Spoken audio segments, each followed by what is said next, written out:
السلام علیکم دوستو، ہسٹری فاؤنڈر میں آپ سب دوستوں کو خوش آمدید۔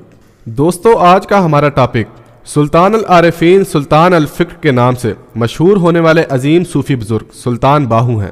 سلطان العارفین سخی سلطان باہو یکم جمادی الثانی 1039 ہجری بامطابق 17 جنوری 1630 عیسوی میں بروز جمعرات بوقت فجر شاہ جہان کے عہد حکومت میں قصبہ شورکوٹ ضلع جنگ ہندوستان موجودہ پاکستان میں پیدا ہوئے۔ دوستو، حضرت سلطان باہو اوان قبیلے سے تعلق رکھتے ہیں اور اوانوں کا شجرہ نسب علی کرم اللہ وجہ الکریم سے جا ملتا ہے۔ اوان علی کرم اللہ وجہ الکریم کی غیر فاطمی اولاد ہیں۔ سخی سلطان باہو کے والد سلطان بازید محمد پیشاور سپاہی تھے اور شاہ جہان کے لشکر میں ممتاز عہدے پر فائز تھے۔ آپ ایک صالح شہریت کے پابند حافظ قرآن فقہ شخص تھے۔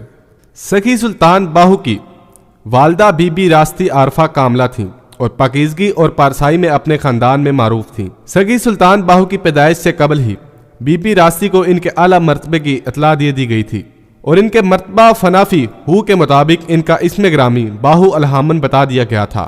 جیسا کہ سلطان سخی باہو فرماتے ہیں، نام باہو مادر باہو نہاد، زانکا باہو دائمی باہو نہاد، یعنی باہو کی ماں نے نام باہو رکھا کیونکہ باہو ہمیشہ ہو کے ساتھ رہا۔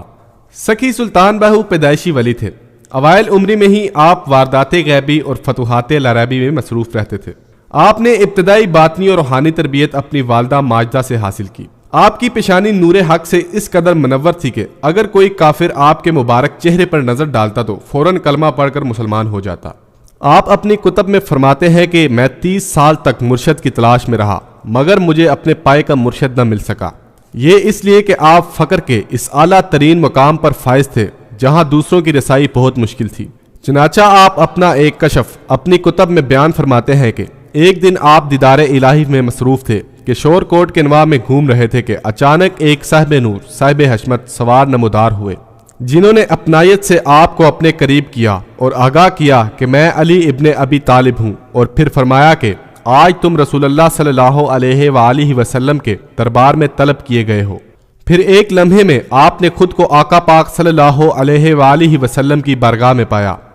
اس وقت اس بارگاہ میں حضرت ابوبکر صدیق، حضرت عمر، حضرت عثمان غنی اور تمام اہل بیت رضی اللہ تعالیٰ عنہ حاضر تھے۔ آپ کو دیکھتے ہی پہلے حضرت ابوبکر صدیق رضی اللہ تعالیٰ عنہ نے آپ پر توجہ فرمائی۔ بعد ازاں حضرت عمر اور عثمان غنی رضی اللہ تعالیٰ عنہ بھی توجہ فرمانے کے بعد مجلس سے رخصت ہو گئے۔ پھر حضرت محمد صلی اللہ علیہ وآلہ وسلم نے اپنے دونوں دست مبارک میری طرف بڑھا کر فرمایا، میرے ہاتھ پکڑو، اور مجھے دونوں ہاتھوں سے بیعت فرمایا۔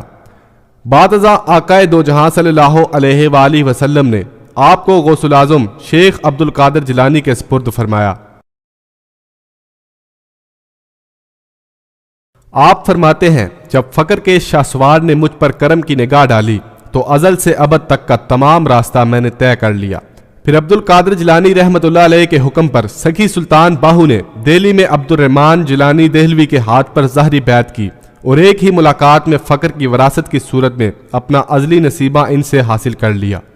آپ کا وصال یکم جمادی الثانی 1102 ہجری بامطابق یکم مارچ 1691 عیسوی بروز جمعرات بوقت عصر ہوا۔ سلطان العارفین سخی سلطان باہو کا مزار مبارک گر مہاراجہ ضلع جنگ پاکستان میں ہے۔ آپ کا عرس ہر سال جمادی الثانی کی پہلی جمعرات کو منایا جاتا ہے۔ پنجابی کے صوفی شاعر جس چیز نے اس کو شہرت دوام بخشی وہ ابیات باہو ہے۔ اس کے ہر مصرے کے بعد ہو آتا ہے جو ذات باری تعالیٰ کے لیے مخصوص ہے۔ یہ خاص رنگ سخن باہو کے ساتھ ہی مخصوص ہے۔ کہا جاتا ہے کہ آپ مادرزاد ولی تھے۔ آپ کی تمام شاعری تصوف سے بھرپور ہے۔ کرامات باہو جب آپ شور کوٹ میں کاشتکاری کرتے تھے تو افلاس اور ناداری سے تنگ ایک سفید پوش عیالدار سید صاحب بزرگوں اور فقیروں کی تلاش میں مارے مارے پھرا کرتے تھے کہ کہیں سے کوئی اللہ کا بندہ مل جائے اور اس کی دوا سے میری غربت اور تنگ دستی دور ہو جائے۔ اسی طلب میں وہ ایک فقیر کی خدمت میں رہنے لگا اور اس کی جان توڑ خدمت کی۔ ایک دن فقیر کو اس کے حال پر رحم آیا اور پوچھا، تیری مراد اور حاجت کیا ہے؟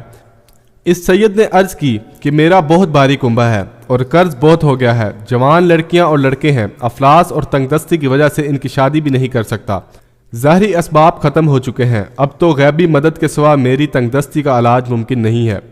تب اس فقیر نے کہا کہ میں تجھے ایک مرد کامل کا پتہ بتاتا ہوں، سوائے اس کے تیرا علاج کسی کے پاس نہیں ہے، تو سخی سلطان باہو کے پاس شورکوٹ جنگ چلا جا اور ان کی برگاہ میں عرض پیش کر۔ وہ پریشان حال سید صاحب سلطان العارفین کے پاس پہنچ گئے، لیکن ان کی مایوسی کی کوئی حد نہیں رہی تھی۔ جب دیکھا کہ آپ کھیتوں میں ہل چلا رہے ہیں اور انہیں ارد گرد سے پتہ چل چکا تھا کہ لوگ آپ کو فقیر کی حیثیت سے نہیں، یہاں تو کسان کی حیثیت سے جانتے ہیں، یہ حالت دیکھ کر مایوس ہو کر واپس مڑنے ہی والے تھے کہ سلطان العارفین نے، جو ان کی قلبی کیفیت سے آگاہ ہو چکے تھے، ان کو آواز دی۔ آپ کی آواز سن کر ان سید صاحب کو کچھ حوصلہ ملا اور دل میں کہنے لگے کہ اب خود بلایا ہے تو عرض پیش کرنے میں کیا حرج ہے۔ سید صاحب نے قریب آ کر سلام کیا۔ آپ نے سلام کا جواب دے کر پوچھا کہ کس ارادے سے یہاں آئے ہو؟ سید صاحب نے اپنی ساری سرگشت سنا دی۔ آپ نے فرمایا، شاہ صاحب مجھے پیشاب کی حاجت ہے، آپ میرا حل پکڑ کر رکھیں، میں پیشاب سے فارغ ہو لوں۔ غرض آپ نے پیشاب کیا اور مٹی کے ڈیلے سے استنجا کرنے کے بعد وہ ڈیلا ہاتھ میں لے لیا۔ سید صاحب سے مخاطب ہوئے، شاہ صاحب آپ نے مفت تکلیف اٹھائی، میں تو ایک جٹ آدمی ہوں۔ سید صاحب کا دل پہلے ہی سفر کی محنت اور مایوسی سے جلا ہوا تھا، تیش میں آ کر بولے کہ ہاں یہ میری سزا ہے کہ سید ہو کر آج ایک جٹ کے سامنے سائل کی حیثیت سے کھڑا ہوں۔ سلطان العارفین کو جلال آیا اور اپنی زبان مبارک سے کچھ اشعار پڑھتے ہوئے وہ پیشاب والا ڈیلا زمین پر دے مارا۔ آپ کے پیشاب والا ڈیلا اس جتی ہوئی زمین پر دور تک لڑکتا چلا گیا اور زمین کے جن جن مٹی کے ڈیلوں سے لگتا گیا وہ سونے کے بنتے چلے گئے۔ سید صاحب یہ حالت دیکھ کر دم بخود رہ گئے اور آپ کے قدموں پر گر کر رونے لگے اور معافیا مانگنے لگے۔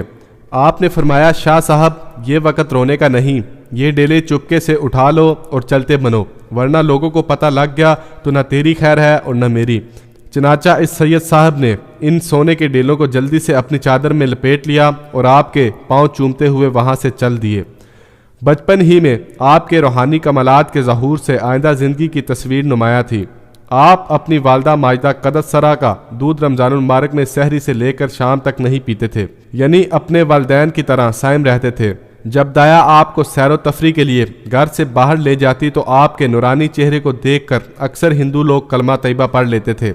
چنانچہ منقول ہے کہ ایک روز شہر کے تمام ہندو اکٹھے ہو کر آپ کی